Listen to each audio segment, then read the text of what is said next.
Yo, what's up, Hoop fans? Get ready to dive into one of the craziest comeback stories in WNBA history. Picture this, a rising superstar left off the USA Olympic roster, not even making it to the team when everyone thought she had it in the bag. That's right, we're talking about Indiana Fever's rookie sensation, Caitlin Clark. Team USA snubbed her, but that move might have just backfired big time. Did they wake a beast? Well, Clark sure thinks so, and she's been tearing up the league since the break like a player possessed. But here's the real question. Was leaving Caitlin Clark off the Olympics team a massive mistake? Or was it the spark that ignited her meteoric rise? Stay tuned as we break down how she's making history, winning accolades, and why some folks are claiming she's the WNBA's weaponization of whiteness. Yeah, we're going there. Let's get into it. The snub and the monsters awakening. All right, let's rewind a bit. A couple of months ago, Team USA made a super controversial move when they left Caitlin Clark off the 2024 Paris Olympics roster. People were losing it. How could you leave one of the hottest rookies out? But guess what? Team USA still cruised to their 8th straight gold medal, so maybe they didn't need her, right? Wrong. Fever's head coach, Christy Sides, let us in on what Clark had to say after that cold shoulder. "Hey coach, they woke a monster," were her words, and honestly, she wasn't lying. Since the Olympic break, Caitlin Clark has been out here putting up insane numbers, making every other team regret that she wasn't rocking that USA jersey. Before the break, Clark was already solid, dropping 17.1 points, dishing 8.2 assists, and grabbing 5.2 boards per game. Not bad at all, right? But after that month-long hiatus, the real monster showed up. Now she's averaging 24.7 points, 9.3 assists, and 5.8 rebounds per game. Yeah, she cranked it up a notch. The Fever, who were hanging around with an 11-15 record before, went on a tear after the break, winning 8 out of their next 10 games and securing their first winning record in over 5 years. And Caitlin, she's got WNBA players, coaches, and fans alike asking, who can stop her? History in the making. Let's talk about the accolades, shall we? Clark's been grabbing more awards than a rapper at a Grammy after-party. She's bagged 3 back-to-back-to-back Player of the Week awards, something no rookie has ever done in the WNBA or the NBA. Yeah, we're talking all-time greatness here. She's not just ballin', she's making history every time she steps on the court. And guess what? She's just getting started. Her impact has been ridiculous. Whether it's dropping 30-foot bombs from beyond the arc or threading the needle with some of the nastiest assists you've ever seen, Clark has helped turn the Fever from a struggling team into a legit playoff threat. With the postseason looming, teams better watch out because Caitlin Clark and the Fever are coming in hot. Ain't no team safe when the monster's unleashed. The cultural phenomenon. Now, beyond the court, Caitlin Clark's been making waves for more than just her game. She's become a straight-up cultural phenomenon. Fever games are selling out faster than ever, with teams moving to bigger arenas just to handle the demand. And it's not just your regular WNBA crowd showing up. New fans are flocking to see Clark do her thing, many of whom have never watched a WNBA game before. Her college years at Iowa? Iconic. Her three-point range? Legendary. Her presence? Unmatched. Fever games have raked in 33.5% of the entire WNBA's attendance this season. That's nuts. And it's all thanks to Caitlin and her must-watch performances. Whether you're here for the insane stats or the off-the-court swagger, Caitlin's got something for everyone. But hold up, it hasn't all been smooth sailing.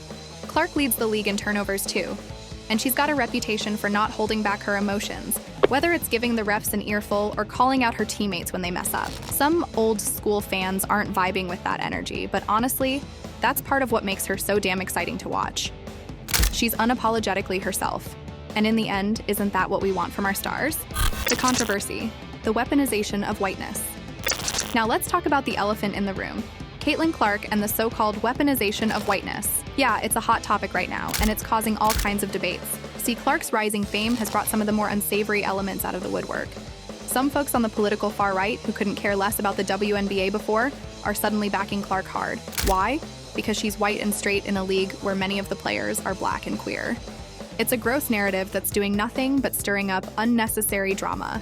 Caitlin, for her part, hasn't leaned into any of this rhetoric. She's focused on playing ball and being the best version of herself on the court. But the fact that she's become a symbol for some who have never even watched a game before, that's wild. Clark's rise has undoubtedly changed the landscape of women's basketball, but it's sad that her incredible talents are being politicized like this. At the end of the day, her success should be about what she's doing with a basketball in her hands, not the color of her skin or who she's attracted to. Let's keep the focus where it belongs, on her game. Additionally, former high-profile sports writer Jason Whitlock, who has rebranded himself as a right-wing scold following a series of humiliating firings, expounded by saying, "The WNBA for 25 to 26 years has basically been a travel Like, what even?" And then, the Chicago Tribune had the audacity to label hard fouls on Caitlin Clark as assaults. Yeah, they went there. Even some random Indiana Congressman Jim Banks had to chime in about how Clark's being targeted. Bruh, seriously. It's basketball. It's a contact sport, not some Princess in Peril movie. This whole narrative is just recycling the same tired, old-school vibes. Like white women gotta be protected from black players at all costs. It's tiring and it's insulting. And folks like Whitlock, they're just throwing gasoline on the fire, acting like the WNBA isn't straight up killing it right now with some of the best women's hoops we've ever seen. Candace Buckner from The Washington Post said it best. "I'm just shocked new fans are surprised. It's like being an opera fan and being shocked there's music. Facts though."